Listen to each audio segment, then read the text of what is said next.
Hello all. I'd like to open with a little bit about myself. I was born in Colorado, raised there, and had what you might call a regular childhood. Went outdoors to play, friends, family, and a good life, all told. And then, all of a sudden, out of the blue, something changed my life and had a profound impact on me. At age 21, I became hearing. You may wonder what this means, but it doesn't refer to the fact that I grew up hearing. I could hear my entire life. From birth, I heard everything in my environment, from my mother's voice to the telephone ringing. Everything in my environment was accessible through hearing, but that's not what I mean. I had no clue at that point in my life that I was hearing as an identity until I came into the Colorado School for the Deaf and Blind, CSDB. When I was first hired as a dormitory supervisor, I was a little puzzled that I'd gotten the job, not knowing sign language at the time. But from the moment I came in and crossed the threshold of that campus in Colorado, I began to realize how different I was. I had identities as a white person, as an able-bodied, middle-class person, as a heterosexual, but never before had I felt different in this way. From the moment I came into the campus grounds, I was the minority. The majority status I'd always felt was turned on its head. And in fact, throughout my entire life as a majority group member, I had felt normal. I had no idea, no clue how normal I felt in that environment until coming into this new environment, and that normalcy was taken away. It was profoundly shocking to me that I, as a hearing person, was no longer normal. This attribution of identity is really a foundation to the way I perceive and think about normalcy today. I am hearing. And this brings to mind many, many other questions about what it means to be hearing.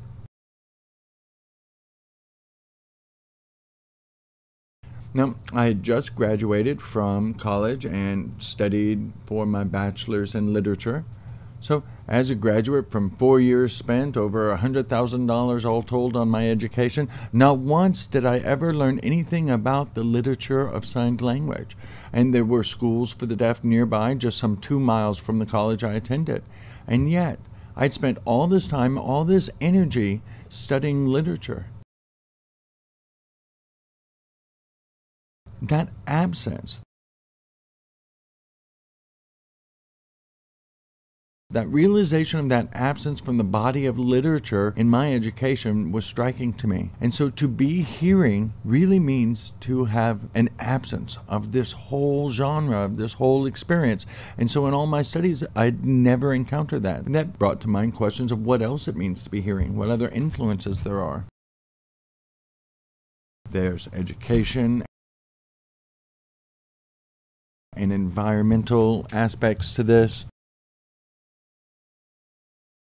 And there's a whole history of thought that has been passed down through thousands of years in this corpus of hearingness and how it has shaped our thinking and literature. So there needed to be, I really think there needs to be a new field of study, like hearing studies. There are black studies, there are studies for other groups, but white people are there in the mass of the body of literature and study. So there is a studied focus on all of these other kinds of identities and perspectives. So in the hearing studies field, one concept for study would be that of looking at the importance of sign and not looking at the act of hearing, the function of hearing, or hearing loss.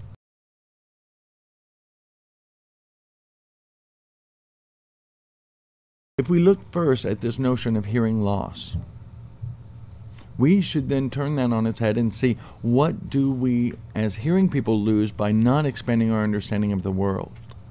Hearing loss and looking at sign as two different concepts really turns the notion of hearing loss on its head. And what's quite interesting for me as a person who's grown up hearing and as someone that I might call late hearing adult, CODA, the term CODA refers to child of deaf adults, and then we have late deafened. I'm in fact late hearing.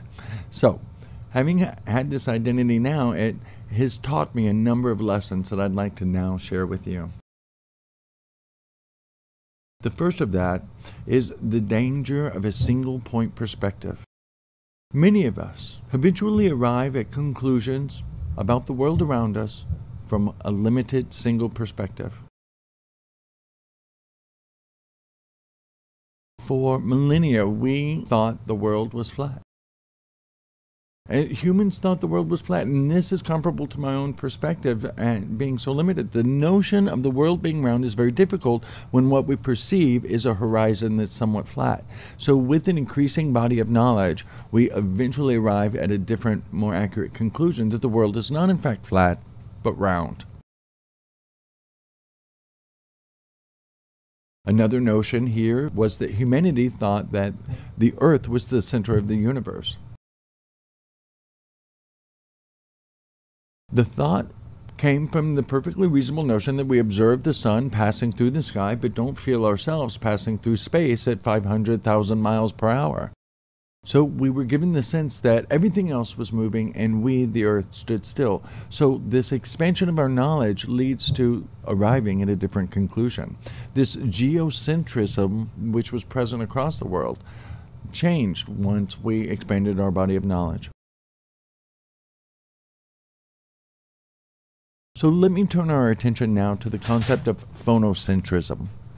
This is the notion that our hearing perspective, our language, and our active speech are all interchangeable. This has been the dominant mode of thinking for thousands of years and is just as stubbornly held on to as geocentrism was in its era, or the flat earth notion in its era. So we must now expand our thinking, expand our understanding.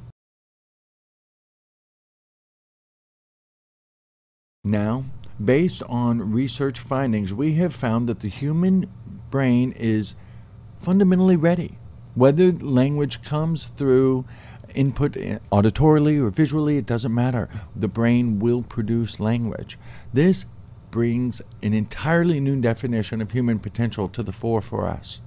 Research findings from a number of people have found that brain processes language, whether it be signed or spoken, biologically equivalently.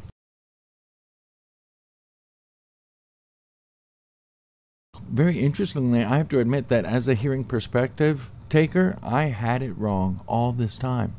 And I say this because these fundamental concepts of human nature that we have held are based on the notion of language that we had all this time, which we had to take a second look at more recently. So these definitions of literacy, of what it means to read and write, have to be re-examined. The notion of literature has to be re-examined because of the presence of signed literature. Our notions of how language emerge and evolve require a second look now. We have an entirely new map of the human brain that looks quite different than our old conceptions. The meaning of text is called into question. And in fact, the notion of how humans learn through visual, gestural, and spatial modes has increased our access to knowledge. In fact, what it means to be a human being has changed. This act of re-examining all of these notions is what I propose by examining hearing studies. Our conclusions about language are changed because of what we know about sign. Hearing identity is really based on a lack of an entire body of knowledge. Another lesson learned from this, for me, is that of eye contact.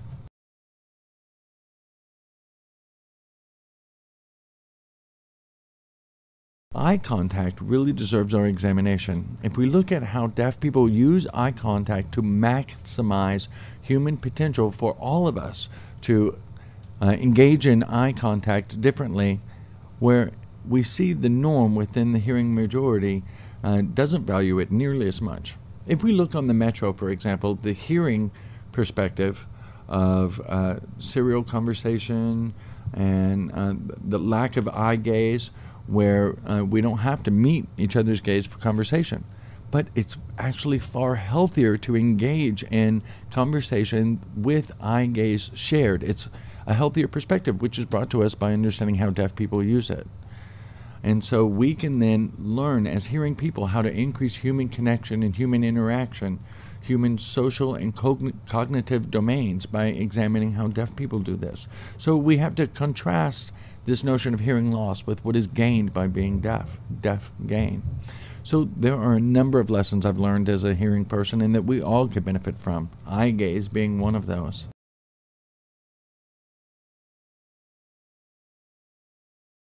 The third lesson learned has to do with education in the classroom environment. If we look at how eye gaze is required, that begs us to re-examine the ecology of the classroom. I grew up in the normal, everyday conception that you have of a classroom in a hearing environment, the seat and the row and column configuration of the classroom.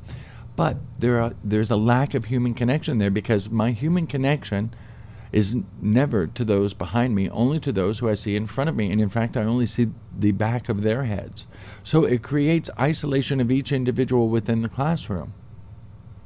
This is the norm for the hearing classroom ecology. But if we look at the deaf classroom ecology, it looks quite different.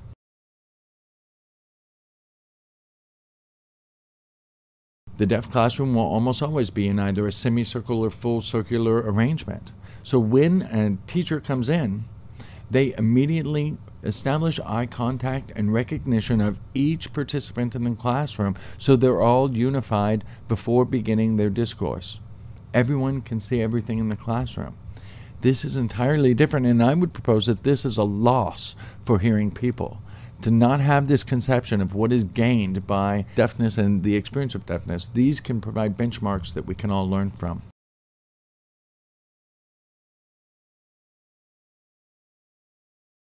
The other lesson that I'd like to turn our attention to is that of health.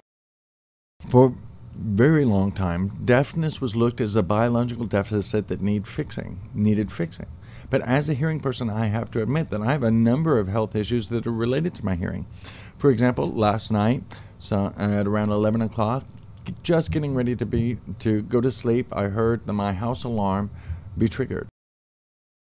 And so I had to go and fix it immediately because it was such an annoying sound. And so repeatedly I tried to turn it off, and to no avail. I couldn't do it. My whole body became stressed from this experience, from this auditory intrusion. And this was because of being hearing. And there are a number of other health problems associated with hearing. Problems being able to sleep because of noise in the environment, distraction in the workplace, reducing work performance, academic success with all of the auditory distractions in the environment. All of these things can bother a listener, and increasingly so over time. So these stresses, we know, also result to other kinds of health problems like cardiovascular health issues. So we have seen that increased stress on mothers actually affects the health of the newborn in utero. There are many, many other examples of these stresses that come from people acting out of their best interest in reaction to these stresses still results in health problems overall. So we have to look to how we deal with that. The suffering that we experience because of having hearing that and all of these distractors that cannot be turned off.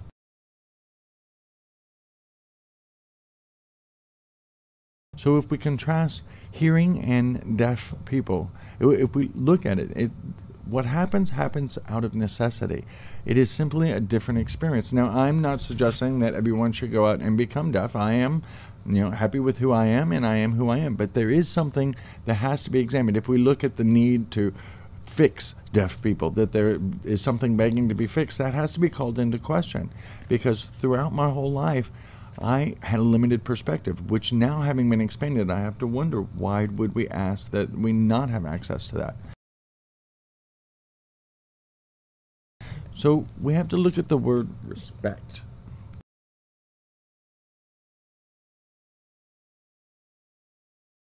Let's examine what this means. In its roots, we see its prefix re means to once again. Take a second look. So this asks us to once again re-examine our world with a new respect, and to think about the fact that everything you have conceived of could easily be turned on its head, and that what we see externally calls us to question our own internal experiences and conceptions. So what I have seen in deaf people calls me to re-examine who I am. So who am I then? Based on my understanding of the world, this has increased. I have a great number of privileges that lay unexamined for many, many years. So this questions my assumptions of normalcy. What things we take for granted have to be called into question and be re-examined. I have to examine where my knowledge comes from. My sense of reality comes from the education system's inculcation of my experience. That experience of becoming hearing called into question everything I assumed normalcy referred to. If we look at the value of human diversity, we see that Alexander Graham Bell actually wrote that the deaf variety of human being is something to be feared. I would challenge that and say that the deaf variety of human experience and deaf being is worthwhile and positive. There are benefits to be gained. In the field of deaf studies, we've examined that. And finally, the lessons that we learn from the experience of being hearing and that loss. I thank you very much.